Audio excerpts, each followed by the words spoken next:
Oh boy. What's happening?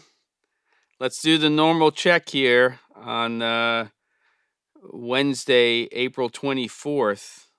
This date I know because one of my children was born today, and I hope everybody's doing well. Let me know if you can see and hear me here on the live stream.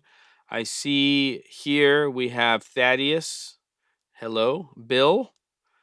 Wow, getting a little French greeting from up north in Canada. We've got Robert and DJ Succotash. Harrison just came in. I'm live. Um, Man, the Canadian force is strong on this channel, I have to say. Then again, about 90% of our actors and people in this industry seem to have come from Canada. David's here. Jim, there we go. Uh, is that hand pinky waving? I don't know what's going on with that, but I'm going to go for it. Oh, Bill, you're Daytona Beach. Oh, really? Why do I think you're in Canada? All right. Well, I know DJ is, and I thought other people. Maybe I got confused by some comments on the travels to and from Canada. But here we are. It's another week. It's another episode, and there we go. Good seeing you also at NAB, Robert. And oh, okay. So I'm not crazy, Bill. Well, I am. And Brad's here. Good. That's very funny, DJ. It is true. We're all North America. You know, when I was in Vancouver, and I didn't know this. Please confirm if this is just a West Canada thing or it's a West and East Coast. But it was Canadians refer to the U.S. as America, and I was a little confused because to me Canada is part of North America, so I would think that's America, and then we would say Canada and the U.S. But Canadians, is that sort of like a across the boards, all provinces, referring to the states as America, and then Canada as just home? What's the deal? What's up, Bill? Good to have you here. We've got two Bills now, and another. There we go, David. Hey there. Yes, America. Bill Kinnan says yes, America. So there we go. It's messy here on the desk, which is why it's out of frame. Lots of little products. You know, I'm not sure about this thing. I've seen some amazing videos on this X4, by the way. Let's just get going here. And it doesn't matter how many times I try. And I've got a drawer, I wouldn't say full, but I've got a drawer with more than one GoPro in it. When it comes to these types of cameras, and I know this is a 360 device, I know it's 8K and all that, I just can't get into using cameras like that. I thought maybe for virtual production, for shooting backplates and stuff. I don't think my brain works this way. And I don't think it fits with the type of production I'm doing. Very interested in that dual lens that Canon has, RF mount to use on something like the R5C, R5, R6. That's kind of interesting. Nothing will compare to how big that Insta360 merch bag was at NAB. I didn't see that, Brandon. Tell me about, pray tell, as they say, on the Insta360 merch bag. What the heck are you talking about? Harrison says, it looks like we were going to buy into Zeiss's virtual production system, their tracking system. Oh, yeah, that company they bought, which is, come on, I'm having a brain fart. Harrison, what's it called? Cinecraft, right? Didn't they rebrand it as Cinecraft? I'm pretty sure they did. It wasn't called that prior to, but they bought company, they rebranded, they did their thing. I had a demo of it in LA in and around the time I went down in December for the Band Pro event, and I'm feeling pretty confident that that's what we're talking about. Harrison, how was Benihana? We had a couple. We were gonna do 2 fake birthdays. We always do 1 birthday at Benihana. It was my birthday last year, but we did actually have somebody sitting at the table who had just had a birthday a few days before. So that was like a real birthday, but then we had to have at least 1 fake birthday at Benihana as well. So we did a double. I don't think you were still there when we sang happy birthday. If you were, it was loud. Um DJ, that's just mean trying to get Brandon to send me an email in the middle of this. It was a massive yellow 40-gallon behemoth. No one saw this? I didn't say nobody saw it. Harrison said Benihana was great. It always is. It's fun, right? The food is always middle of the road. It's always middle of the road. My scallops were good that night, though. But the experience and just the sort of, hanging out. I went sake for some reason. They're one of the few places that has the Sapporo Dark. And I was tempted, but I didn't want beer that night. All right.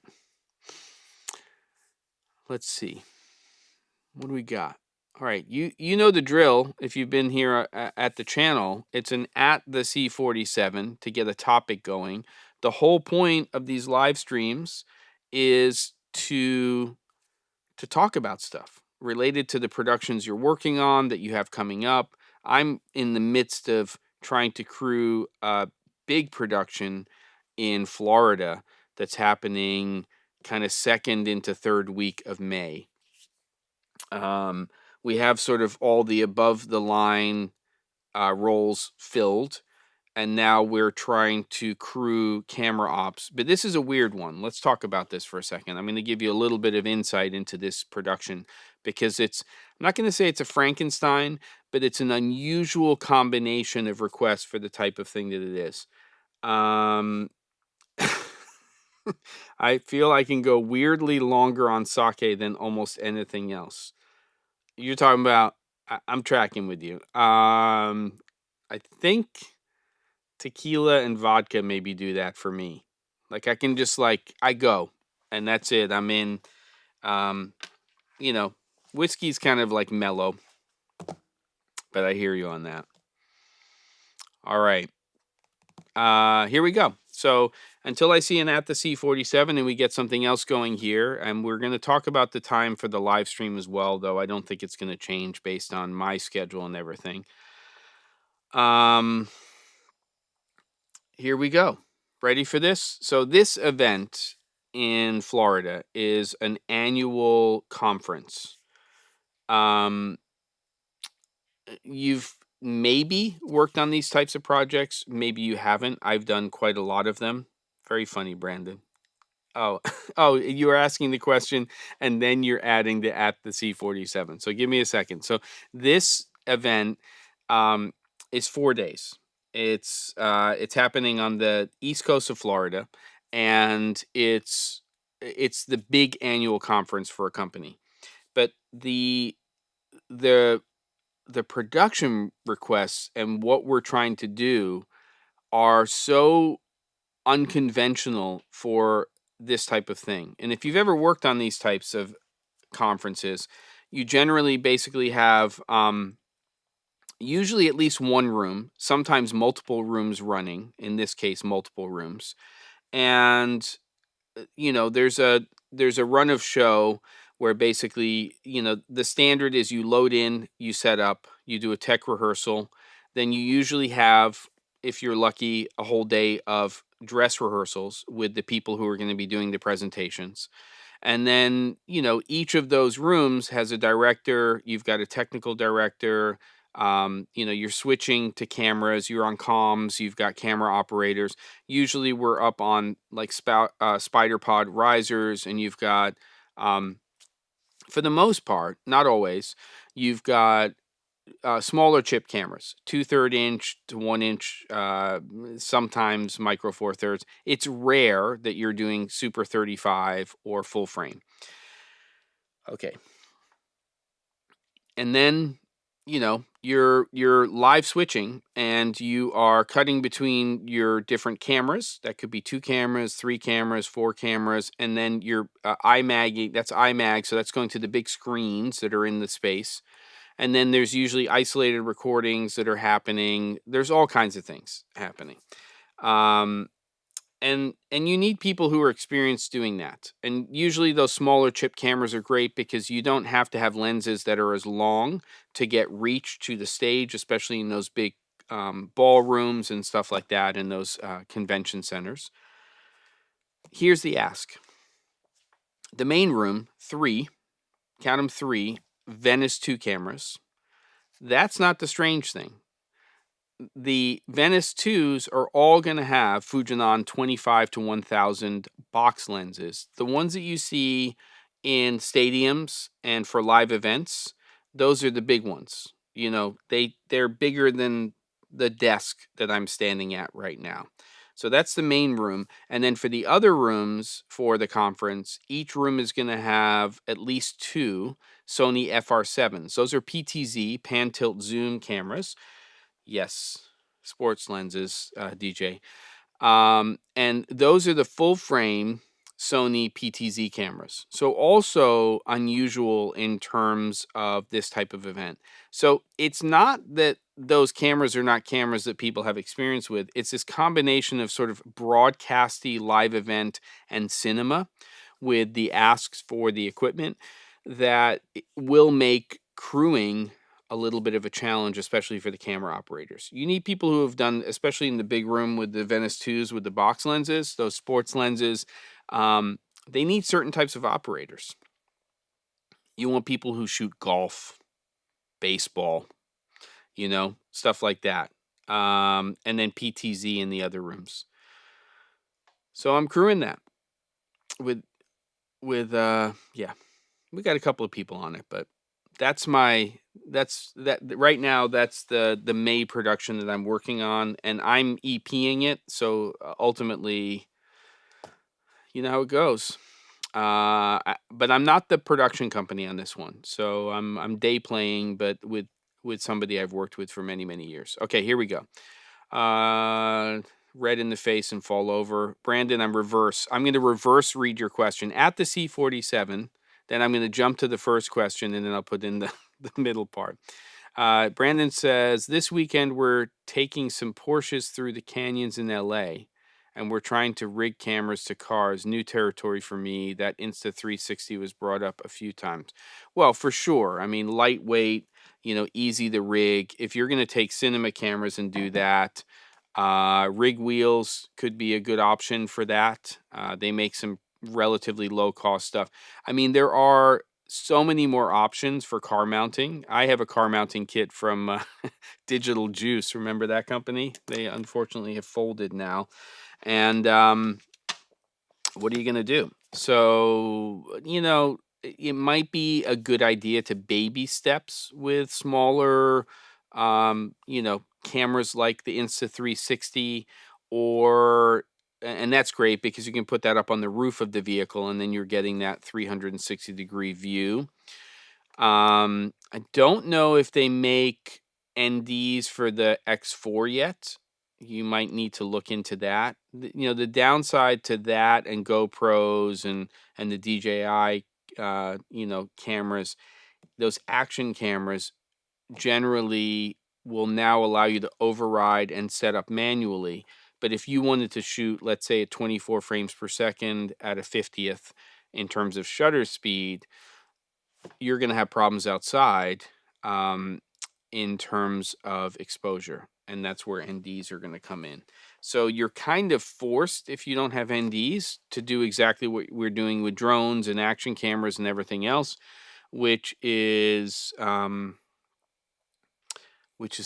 shoot with high shutter speeds, which is a very specific look. You know the deal. All right. Recording audio, that's a little bit trickier. I mean, this thing is actually exceptionally good in close proximity. I was surprised. I did a couple of tests with the X4. But it wasn't particularly windy when I did that. And, I would just basically say double system sound for that. And especially if you're recording the cars and stuff like that, you could hook up some different mics. That is definitely not my area of expertise. There's somebody I know. His name is Watson Wu. He's one of the best at recording vehicles and firearms. He does a lot of stuff for video games and feature films. He's actually based. Oh shoot, he's based out of Florida. Just just thought of somebody else for this thing. I know more people in Florida than I sometimes remember. Okay, so just now the wheels are turning. So yeah, I'd probably say go with that unless there's a specific camera that you want to hook up, Brandon. Yes. Okay. All right, here we go. Let's see. DJ also adding the at the C47 at the end. I want to hear about this shoot. Also want to hear about this new Molus. So the Molus, they've got a couple, right? I didn't really check out. I tried the little 60 that they came out with. That came in and it went right back. Fans are way too loud. Cool in concept, really cool little form factor, not like the X100, which is very, very quiet. So they've now sort of expanded. They're doing one line, which is called, I think they call it their G series. That's where this new 300 with a 500 watt boost camera comes in, which is similar to the 200 that does the 300 watt boost. Didn't check it out. And then they have the B series ones that I didn't go over to the show floor and check out. The main thing I'm concerned about is sound. And it sounds like the G and the B series are definitely putting a lot more attention on the fans. The question is whether or not you can set it to a constant level.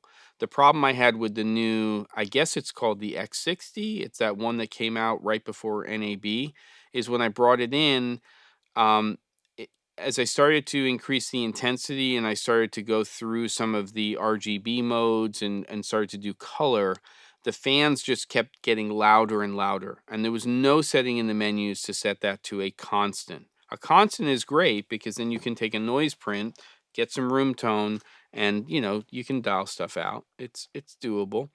And quite honestly, now with like voice isolation, and AI tools, it becomes pretty easy. Brandon, depending on what you're doing for the shoot in California and what kind of audio you're trying to do, is it really wild sound where you're trying to pick up the cars and everything else, or are you also recording dialogue? If you're doing dialogue, you may need to lean into something like the Adobe solution, which essentially re-records everything using AI. So it's not the actual voices, but it's the voices, blah, blah, blah. All right, kids, scrolling down. If you need more clarification on that, yes. And if you're saying handles, DJ, on the tripods for operating those, for sure. But those are going to be built out by a company that knows how to do that. So there you go. Brandon, on that production in Florida, there's a very good chance I'm not going to be taking any BTS. I don't think we're going to be doing daily drops from there. And just the nature of the client and what we're doing, I don't think it's going to be appropriate. If it feels appropriate and it's okay, 100%. But my guess is, my gut is that it's not going to be the type of job. I'm going to be able to talk about it post, but I'm not going to probably be bringing any footage or anything like that.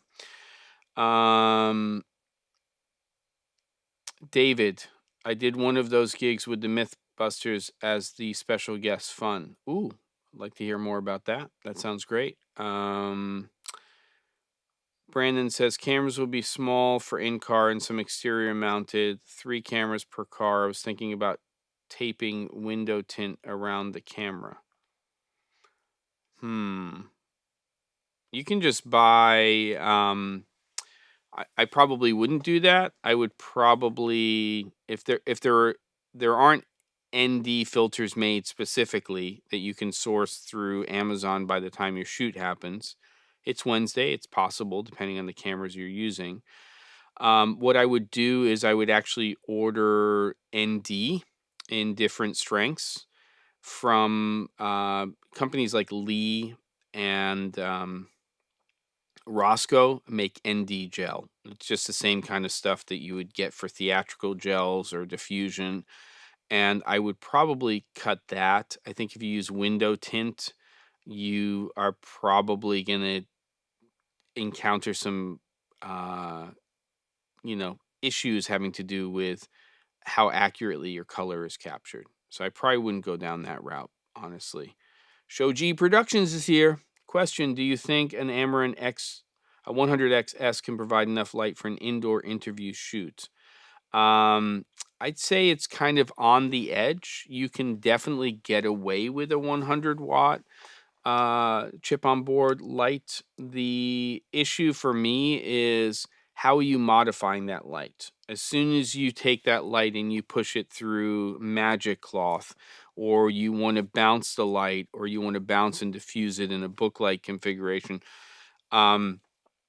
if you're using light diffusion, which will obviously read a little harder, its shadows will be a little harder and stuff, probably in a controlled environment, but I would say you'd want to kind of be sitting more in a 2 to 300 watt light for keying indoors in a controlled environment. And then, of course, if you've got a lot of ambient light, that's when you really start to look at the 500s, the 600s, the 720Bs from Nanlite, all of that stuff. It's a tough one, but right now in today's world, if I'm making a recommendation for people to go out and purchase as an owner operator a key light, I tell them to look at a 500 watt or above chip on board light. Always start with hard. You can make any hard light soft, and it gives you a lot more flexibility in terms of what you can do. There's many times I've been on a production where we have a lot of ambient light and we're seeing out into the world, and a 720 watt, even a 900 watt unit isn't enough. That's why they're making the 1200s, to a degree, the 2400s. But I would say sort of the middle of the ground is that middle of the road is that 500 to 750 watt chip on board, hard light, and starting with that. But in a controlled environment, Shoji Productions, I would lean more towards a 2 or 300 ideally for that. A 300 watt will pretty much cover you in any controlled environment, even if you're bouncing and diffusing. Again, it's all about balance. And are you exposing for the background? Are you exposing for outside? What's the deal? And if you want to follow up with any questions on that, I'm here for it. David says, I built a sound deadening box for my generator using rock wool, which is a great product, by the way. It's a great insulation product. The back and the bottom are open. It's a heavy bastard, but cuts noise down by 9 decibels. Very interesting. Got to get the airflow in there and make sure that it's not tight to that, because that can be a problem. But it is, it is insulation, and it's, I believe, rock wool by nature is fire retardant. Brandon says we actually overheated our A7S3 today. What do you mean actually? You live in Arizona, dude. That's what happens. If you want to test a camera and see if it overheats, take it to Arizona. Yeah. Okay. Yeah, I'm interested in this generator thing with the rock wool. Sounds like, David, you're like a prime candidate for one of these big e-generators in the future. That's the beauty of them. They're silent. All right. We want engine exhaust sound. Chris is thinking of taping. I don't know who this Chris guy. Oh, Chris. Brother Chris. Chris is thinking of taping lav mics with a fuzzy to the rear bumper. Could work. That better be good tape. Cars, depending. A lot of vibrations. David hasn't tested it yet. David, do you want a roll camera on that test or not? Because maybe that's how you get a viral video. Okay. Now I get an and sign from Brandon instead of an at sign. All kinds of stuff are happening. Okay, here we go. Show G. What recommended second camera position shot would you recommend for an indoor interview shoot? Well, generally, if we've got so my key is over here, right? It's camera left at the moment, and that means that if I were being interviewed by somebody in a traditional sense, I would be also looking camera left. I'd be looking between a camera and my key light, and the person interviewing me be there. That means I'm shooting into this side right here, and I'm getting shadows, which is giving some three-dimensionality. So what we would normally do is keep that rule, and we'd put the B camera over here. I'd be looking into this part of the room a little bit more, and usually on a longer focal length. And one of the things that I like to do when I'm shooting interviews is find three positions. I should do an episode on this, but find three positions for A and three positions for B camera. And by positions, I mean focal lengths, because we're generally using, not always, but most of the time, unless it's a short interview and we're just kind of locking off focal lengths, we'll generally do a a slightly wider to start our interviews on A and B. Then we'll find another focal length. We're using them as variable primes, so we'll find another focal length for A and B, and then we'll do a third when things get into like the intimate stuff and what we're talking about. Now, look, you can shoot higher resolution, and you can shoot at one focal length for A and B. The problem is that when you start punching in post, your depth of field doesn't change. So it's kind of weird because you're going from a wider shot to a tighter shot, but the bokeh, whatever you want to say, isn't changing because the focal length of the lens stays the same. So you're not actually seeing a shallower depth of field at a longer field of view. Or tighter field of view, longer lens, longer focal length per se. So it's better to change the actual focal length on the lens, because then you're going to have the true compression. That's the word I was looking for, that you would get as you go to a longer focal length. Okay, so maybe I'll get into that a little bit more at another time. Pie's ready. But basically, I like to do that. And then as a director, when I'm doing the interview, I'll say I'll go like this. And then A and B is going to be in that first focal length for each of the cameras, A being wider, B being a little bit tighter. And then we do the same. I go two, and then we're going in a little tighter on both cameras. Obviously, we don't want it to be the same, same field of view, so on and so far. We go. Okay. David says they showed the unaired fart show and explosion. I don't get demonetized. Real. You can read it there, and of course, audience Q&A. Oh, that's cool. On the Mythbusters gig. DJ says Florida job sounds not dissimilar to the kind of gigs the iMag team and I work with sometimes. We're usually using URSAs of some flavor though. PTZ, switcher, shader, the whole thing.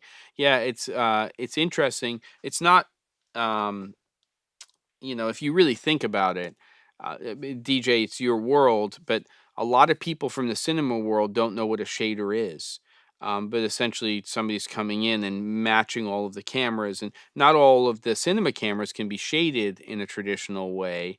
So, what we're normally doing is we're black balancing, and we're on cinema cameras, and we're, going in and matching ISO and, and things like that. But shading is a little more in depth in terms of matching, but the challenge is when you're doing things like Venice 2s and maybe even these FR7s, they're not really designed for that workflow. So we'll see.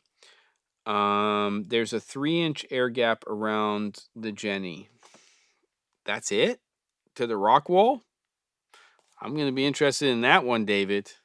Okay.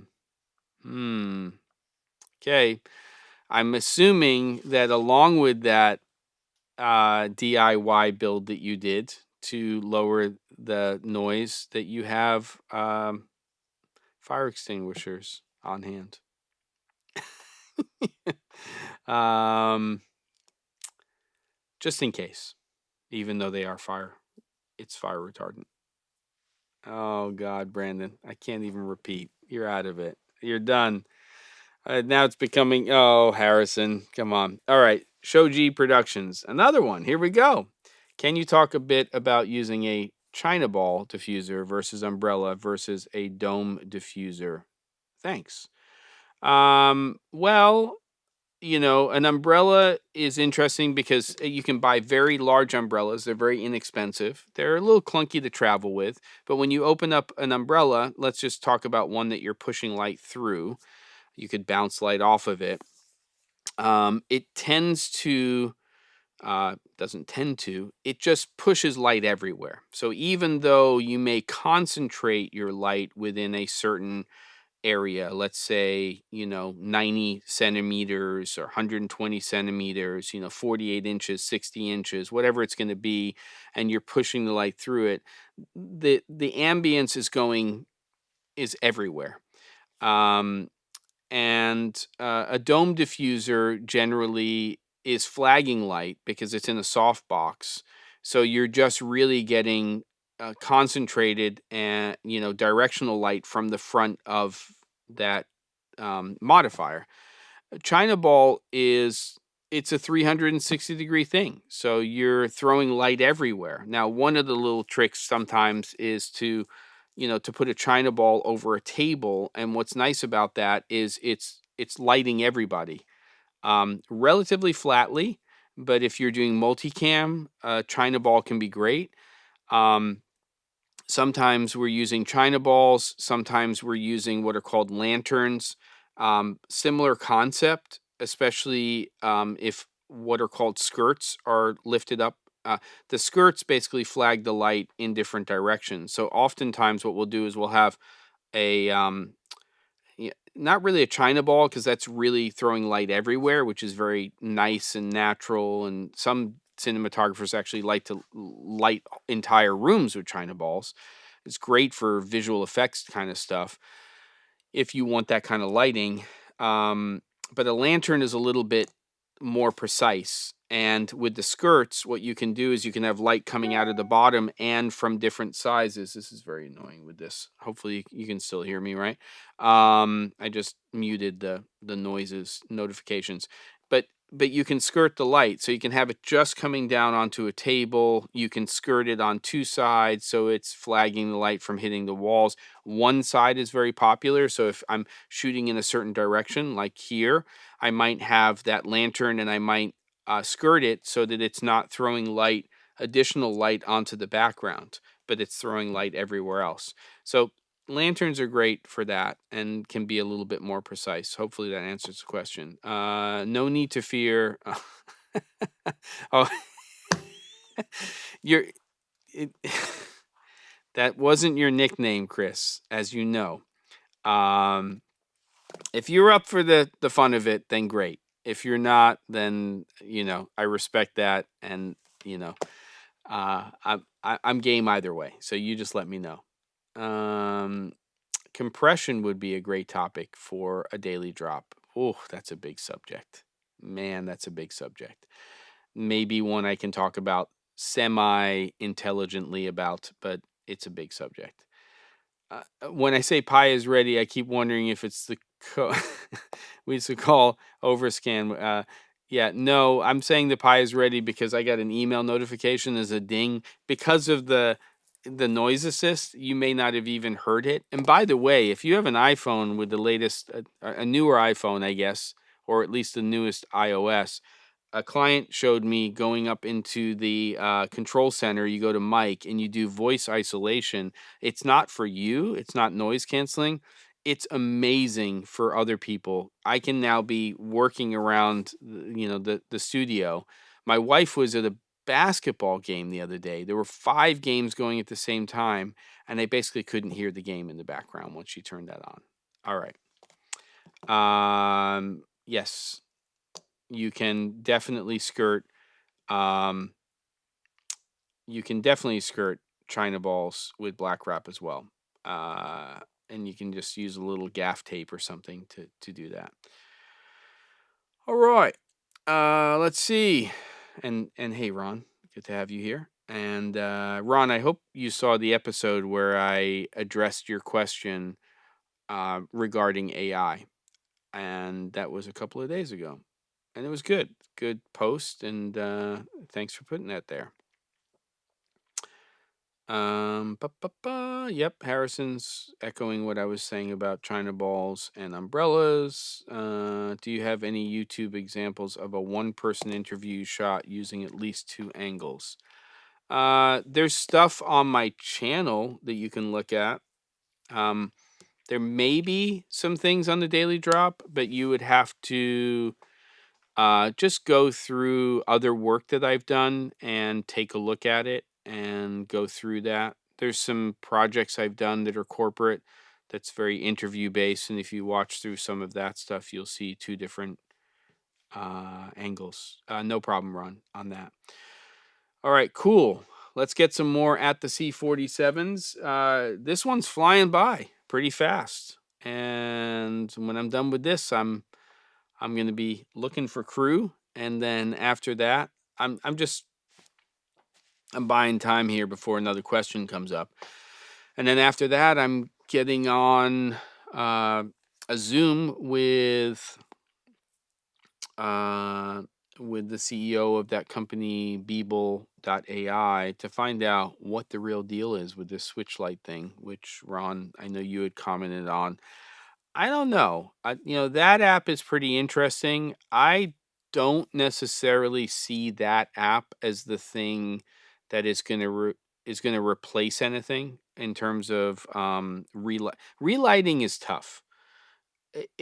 What's interesting about Switchlight for me is less about the concept of relighting, because it just doesn't make sense to me right now, and I may be not thinking about this the right way, but if I want to relight something, the general approach that I can think of would basically be, we're lighting relatively flat.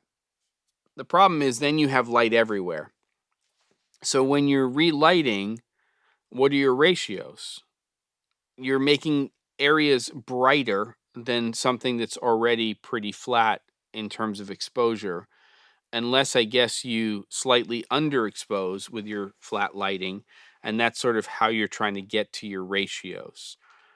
I don't think that's, for me, a great way to approach it.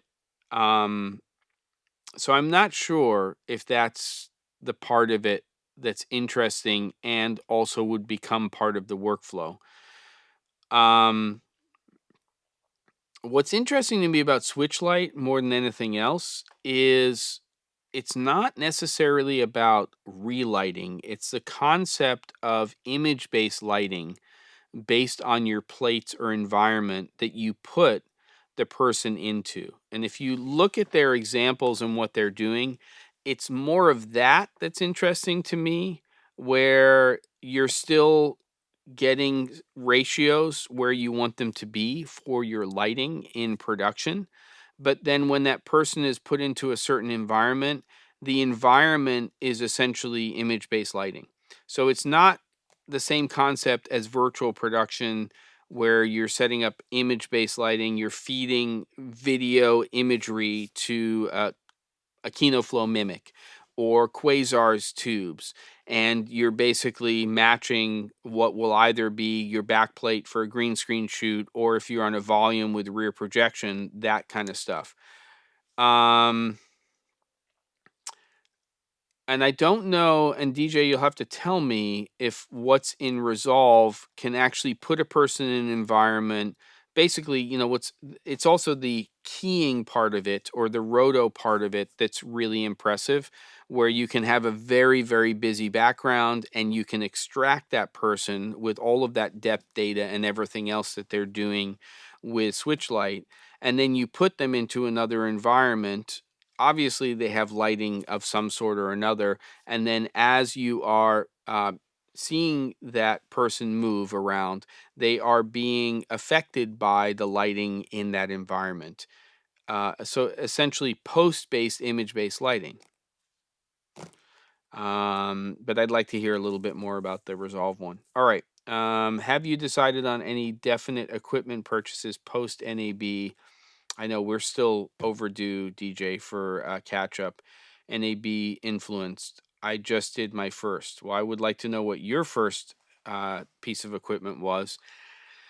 Right now, for me, I think the main thing is kind of sorting out this Lightcraft Jet Set stuff and figuring out what Switch Lite is about and seeing if there's other things in that space. I was very impressed, though it's very much in an early,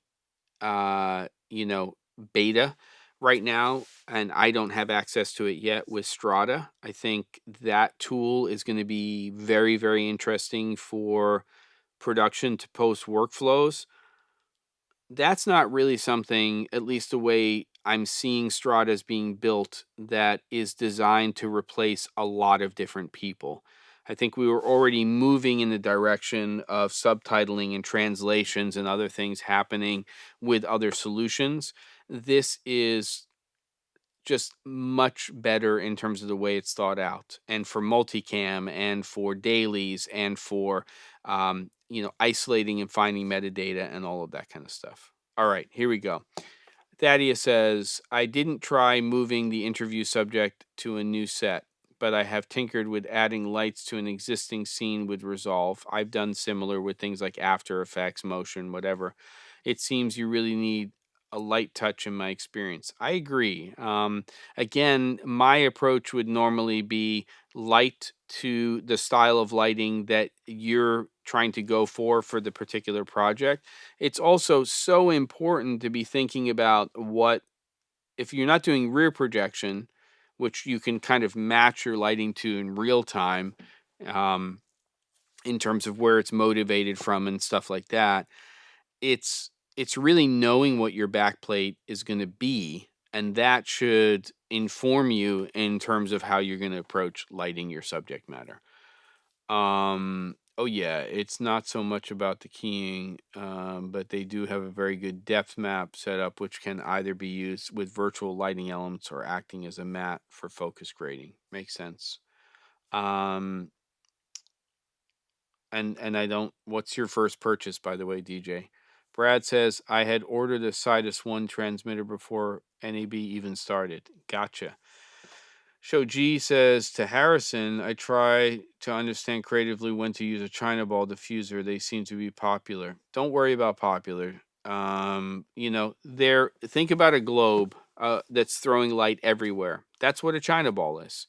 And it's a great modifier. And it doesn't mean you can't have ratios. Remember that if you put a China ball in front and above somebody, they're going to have flat lighting. If you put a China ball above and to the right or to the left of somebody, you're still going to get ratios. It's just also going to be throwing ambient light everywhere in the space unless you flag it.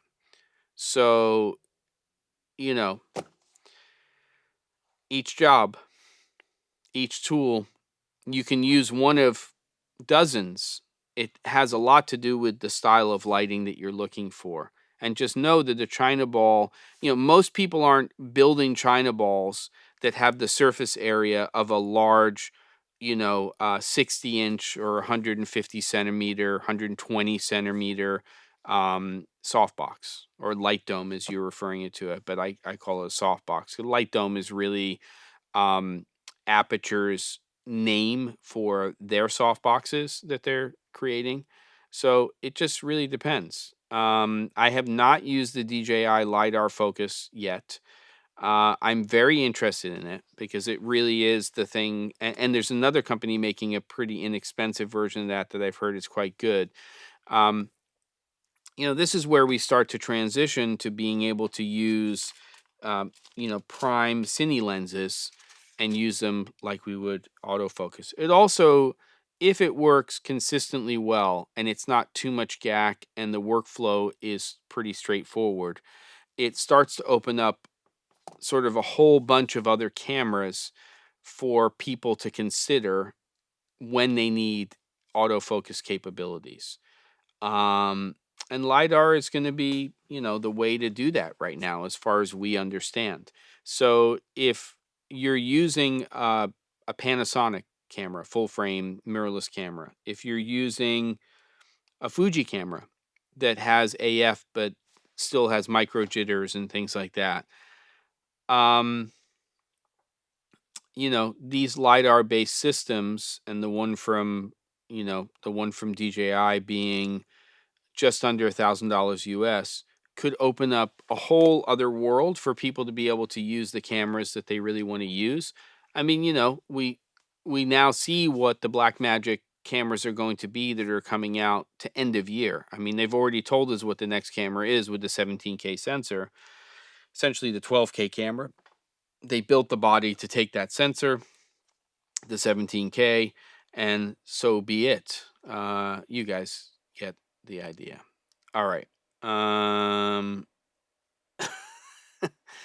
uh you don't use helium or hydrogen, Brandon. Don't give bad advice on this channel.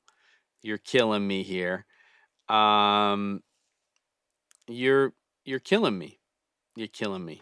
Those Infinimats are they're air only. Air, regular air, no gas-based products there. Yes, Ron, China balls are great on poles. In fact, you remember was it Cineo? Somebody had they basically had a lantern yeah, it was Cineo. No, it was BB&S. BB&S had a lantern-based solution to go on the pole. But yeah. Brad's also planning on ordering a Condor Blue V-mount plate for action cam powering. Cool. Yeah, the battery game is looking pretty good at NAB. Some of the stuff from Core and these other companies, small rig stuff. But inflatable mattress lights. All right, let's see. Boom, boom, boom. Here we go. Brad, PagLink also announced shipping of the USB-C version of their V-mount microcharger. It's getting crazy here. There we go. Harrison says, yeah, yep. I don't need to repeat that. Another trick is, and China balls are great for this, by the way. He doesn't have to be a China ball. One of the tricks that we use a lot is when we're in spaces, we need to bring the ambient light level up. That doesn't really have anything to do with lighting talent. That's just bringing the ambience up in the space. I've been in hotels shooting interviews, and we're shooting into nighttime, and it just feels, you've got all the blinds down. It just feels dark. And so you want that room to brighten up. So what we'll do is we'll take a 1x1, we'll bounce it off of the ceiling. But sometimes what we'll do is we'll take something like a China ball, which is throwing light everywhere in the room. It's a much better way to bring the ambience up overall. And then what you do is you create a false ceiling above the person, which can just be like a 4x4, a black foam core or something like that. And then you hang the light above that. So that light is not hitting talent, but it's going up into the ceiling. It's hitting all of the walls around, and it's bringing the overall ambient light level of the room up, which is making it brighter. A little more high key for sure, but it's, David, you're going down a road, man. Wait. It makes sense. We're at about the, last 10 minutes. This is when things go south. This is when the cheekiness comes out of people on the live stream. By the way, I'm not going to say new people today, but definitely some people chiming in that are not normally here for the live stream. We got to get these numbers up. We like it to be lively. I do, at least. I think you do. I think when this thing moves and we're going over things, much more interesting to do it this way. I'll go back to what I was saying before, and then I'll check these other comments. 3 p.m. Pacific time, to me, I'm not going to say it doesn't just, it's not just convenient for me because it doesn't cut into the whole day. And my days usually start somewhere between 5 and 7 a.m. But it's just on the edge for Europe. It's not great. It really isn't. And then if people want to wake up early in Asia, they could potentially be on the live stream. And no, the last 10 minutes isn't aspirin time. It's when people start making comments that are a little bit cheeky. So, so I've thought about making it a little bit earlier because it helps a little bit for Europe, but then it makes it worse for the US because if I make it 2 o'clock Pacific, that's 5 p.m. Eastern. In this country, um, in this part of North America that we call, if we're Canadians, which I'm not, America, the US, the East Coast by far, if you go like east of the Rockies, by far the majority of the population is there in the United States, except for California, the anomaly, 40 plus million people. So if I do it too early during the afternoon, then I kind of lose that whole East Coast, Eastern time part of it because people are still working. 6 o'clock, a little bit easier. But then it becomes rough for Europe. So, they're 8 hours ahead for the UK. And then we start to get to 9 hours ahead. You get the deal. So 8 hours ahead, 11 p.m. Who wants to see my face and hear my voice at that time? Maybe some people, but it is kind of right on the edge. So I have thought about making it a little earlier, but I don't think it's ideal. And if I did it in the morning, I also don't think it's great because then the entire US is out. David's British, 8 hours. I'm sorry it's this late. Just know, though, that we end right as one day is ending and the next day is beginning, unless you have a time change issue, which sometimes happens. Okay. Smoke Ninja is great. PMI makes great stuff. I like that company a lot. And we've seen a lot of quote unquote knockoffs of those products, but I do know that company and the people behind the company, and they're making a great product. I think I have the other version of that. Well, the not the less expensive version, which is the Smoke Genie, and the Ninja is most of all of that. So I think it's great. Um, yeah, I did the Smoke Genie, which is the initial product that they announced and released to market, and then they did like a version 2, which is more efficient, better cartridges, so on and so forth. They're making good stuff. I would not hesitate to buy their products from PMI. All right. Brad found NAB to be much more networking and face showing for me this year. Yeah, I mean, it had a good vibe. I liked it. Still, Cine Gear is my favorite, except for when it was at the convention center. There you go. James has the Ulanzi smoke knockoff. Love it, but I won't use it often. Yeah, you know, they're all decent. I don't know how well that product is made. I just know the PMI stuff really well, and it's good stuff. We got 7 minutes. Want to get some last minute questions in? What's going on at the C47? This is the time where I'm not going to say all bets are off, but if you want to talk food, something else, another production, it's great. See this? There's David. It's okay. I can enjoy this with a beverage tonight, an Aperol Negroni. See? See how it all works? Not me, but I'm thinking about buying one. You're talking about the Smoke Ninja. Yeah, no, I think DJ was saying he was kind of replying to yours, Bill, but then I've done content on the Smoke Genie.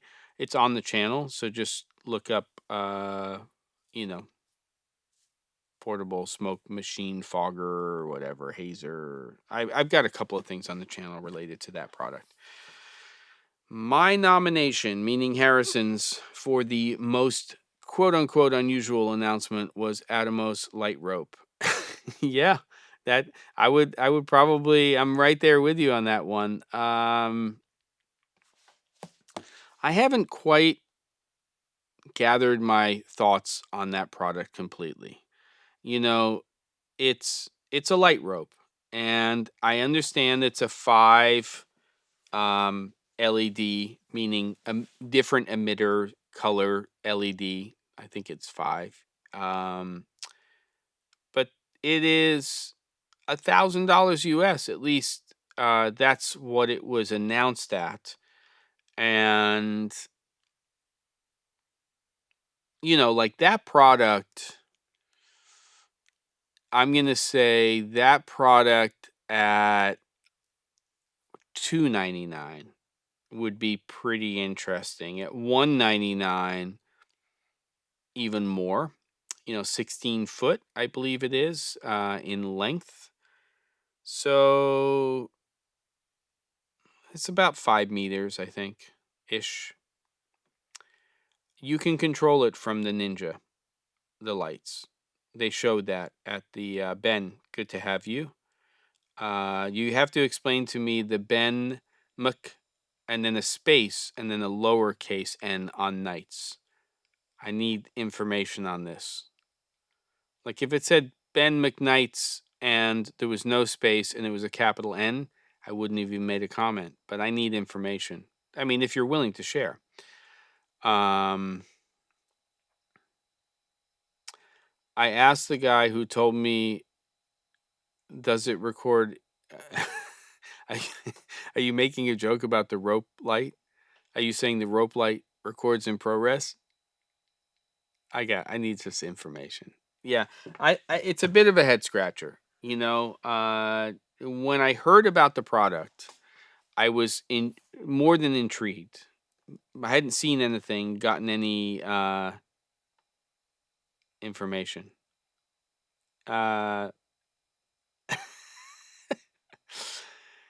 Ben says he was trying, and it's Passover. I was trying to sound like a non-Jew on Craigslist. Would Ben McKnight?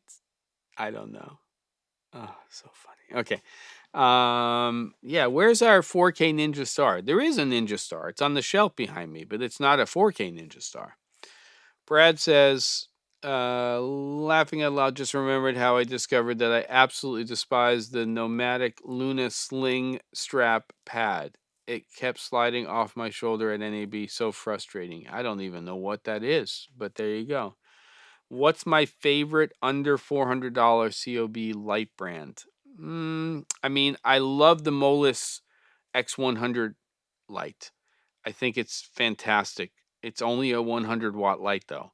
I like what Amaran and Nanlite are doing in the smaller COB space.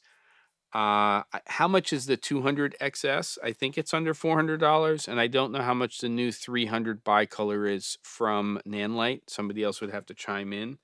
I've only got a couple of minutes. I do have to go at 4 today. I've used Godox products in the past, none of their continuous light, so I can't speak for it. I do know that the big boys that they're putting out seem to be well built, face value. We had some matzo brie today, Ben. That's what I had for lunch. If you don't know what matzo brie is, then you don't, but you can look it up. I think I took it too far. That's pretty funny. I always say I'm Jewish by adoption because I was not raised in the faith or the tribe necessarily, but I did have grandparents who were very Reformed Jews, but through adoption, meaning later, and no bar mitzvah. I didn't go to Hebrew school, any of that stuff. But I've been to many bar mitzvahs, some bat mitzvahs, and I grew up in New York. So, it's part of it. It's all part of the thing. And I still have to try these Montreal bagels because I grew up on New York bagels, and I know there you go. Yeah, I like it. We'll take you into the tribe. You'll take me? Yeah. The tribe is shrinking a little bit. David says Godox and Amaran for the win. Yalla. Mazel tov. Godox. We'll take whoever we can at the moment. It's cracking me up. It's like the British Empire. It used to be that sun never set on the British set on the British Empire. Now it's setting all over the place, and it's not all. Yeah, you know what I'm saying. It's definitely setting on the British Empire. So they're taking whoever they can to. You want to be a dual citizen and British? Probably not that hard to do. I'm a dual citizen, so they didn't care. They kept me when I became a U.S. citizen, or as you Canadians say, American. All right, kids, it's 4:00. Love you guys. Tell your friends all the stuff. I can't say that, David. I mean, I can. God save the king. Gosh, save the king. It's funny. God save the queen. I was used to that. Changes. They happen. Keep trucking, everybody. And I'll see you next week. Next week, Wednesday, May 1st, Camera Flask, our post NAB. So we'll keep this conversation going, and I'm sure that Caleb and Ben will have something to say. There we go. Yeah, it auto-corrected. See everybody soon. Take care. Bye.